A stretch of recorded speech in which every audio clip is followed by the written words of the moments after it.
So Osgood Perkins is back around with his third film in under a year and a half. This time with Keeper. So, is it? Or should we throw this one back?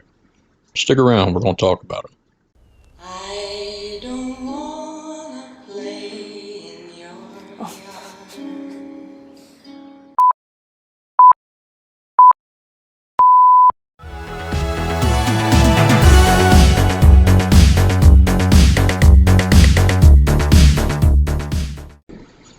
So Osgood Perkins is at it again with Keeper. The film came out this weekend, directed, obviously, by Osgood Perkins, written by Nick Lippard, stars Tatiana Maslany, who I would imagine the bulk of people know from She-Hulk, and Rossif Sutherland, who is someone that I'm not familiar with, but that I'm looking forward to seeing more of after this movie.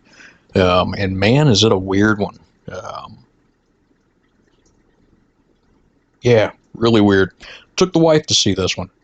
Both of us really enjoyed it, although both of us, when we walked out, were a little shocked at how strange it was, which, considering this is an Osgood Perkins film, we should have known what we were in for.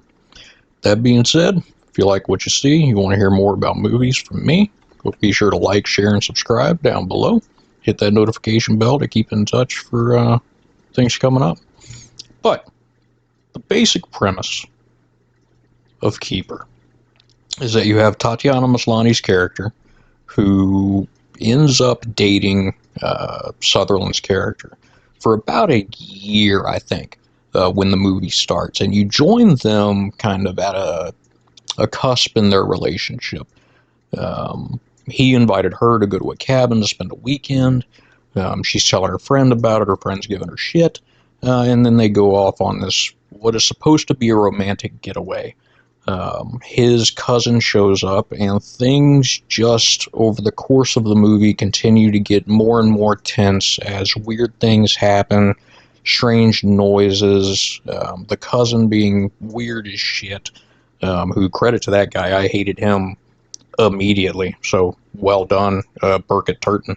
I'm sure I'm not pronouncing that right, but things slowly begin to unravel, and you're trying to figure out, is Liz, Tatiana's character, going crazy? Is there actually something happening? Does Rossif Sutherland have anything to do with it? Does the cousin have anything to do with it? And in Osgood Perkins fashion, the events unfold in a very dramatic and in-your-face way. Just to start, the narrative structure of this film is amazing. I absolutely love the storyline here. I've seen a lot of references from folks online talking about this being a treatise of domestic violence. Maybe it was. I didn't catch that. I very much took this to be a film that was more about how men will use women to further their legacies, and children for that matter. And then near the end, how even sometimes women can take advantage of their children to further their legacies, whether right or wrong. But it was very much an exploration of that for me, and I think he nailed it. It's a very slow burn film, but when it does put the pedal to the metal, it goes fast. The acting in this film is top-notch. Sutherland plays Malcolm, Liz's love interest, as a very meek, kind of almost wimpy character. He's very sensitive, very vulnerable, very romantic, almost cloyingly so. To the point that you kind of spend a lot of the movie back and forth as to, is he a nice guy? Is he not a nice guy? What's going on here? Tatiana Maslany in this film is outstanding. To me, this is the best role she's ever been in. Contrary to what a lot of folks online are saying about her being wasted here, I thought the emotional range that she's able to show in this role was absolutely spectacular. She goes from being the almost, starry-eyed love interest to being the kind of doting companion to slowly losing herself to the events that are going on.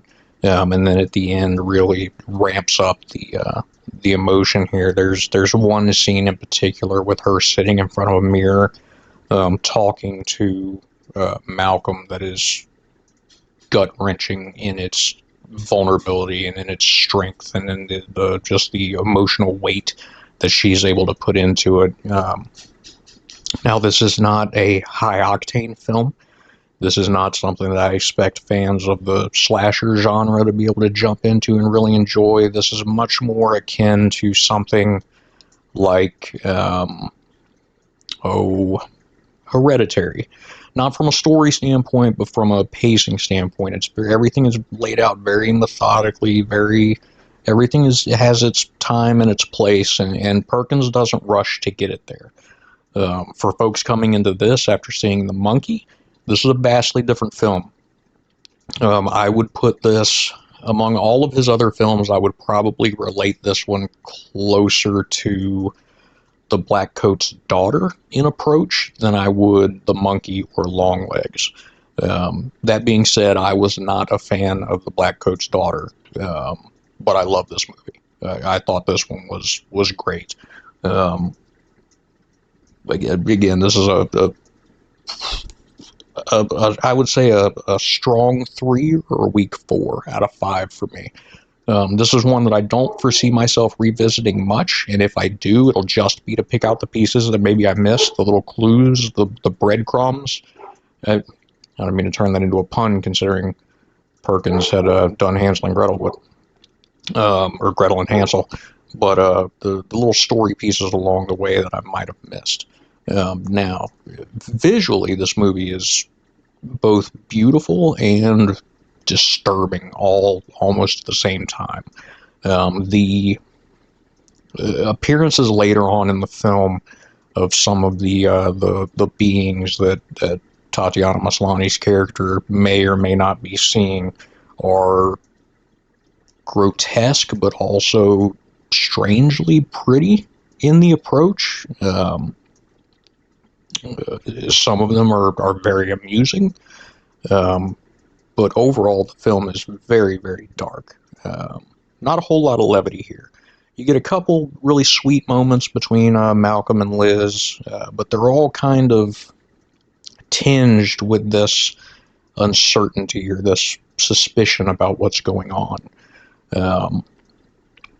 But really, it's a very deep meaning movie with a very simple storyline.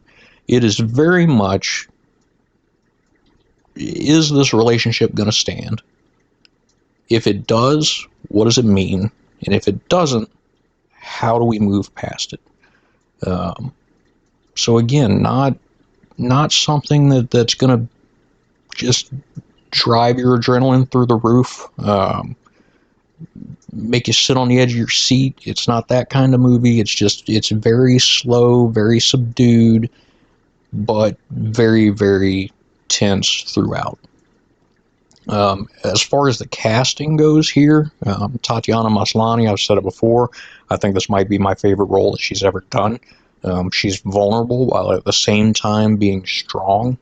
She puts forth that kind of romantic approach that we all get into sometimes in relationships, where we want so much for what we're in to work that we will put on a strong face to make it real. Joseph Sutherland here as Malcolm, again playing the doctor, and Liz's love interest is again very subdued. He almost reminds me of Vincent D'Onofrio in a lot of ways, with that just kind of calm strength that he brings to the screen, but his character's speech patterns and personality kind of belay that fact. He comes across as being very, very meek versus very strong characters in Liz and his cousin Darren, who are both. Darren is a batshit crazy character. He's a misogynist, a womanizer, and I hate him. But the actor behind it did a very, very good job of making him that kind of type A, upfront personality that we see online a lot of times now. Somebody who's going to puff up their chest and talk shit about everybody else just to try to make themselves feel better. Whereas Tatiana Maslany is very strong, but it's all internal, right? And it takes time for that strength to really come to the surface. But I think she killed it. There aren't a whole lot of supporting cast members here. A couple of faces that pop up through flashbacks, and then three in particular that show up a little later in the film that are really, really cool. But overall, I thought this was a great watch. I don't understand a lot of the hate that it's getting.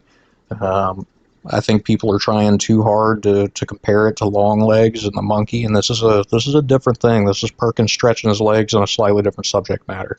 And frankly, I'm there for it. At this point, if Perkins puts his name on a film, I'll probably be there opening night or as early as I can be to see it. I was very, very impressed with this. But yeah, that's about all I've got for everybody on Keeper. So if you get a chance to go see this one, go see it in theaters. I think this will also do well on a small screen. It's that kind of intimate film that I think will play well in a living room. But yeah, definitely one that I'm looking forward to seeing again. But that's all I've got. So again, like, share, subscribe. Tell me what you think. Share your thoughts in the comments below. I'd love to talk about this one.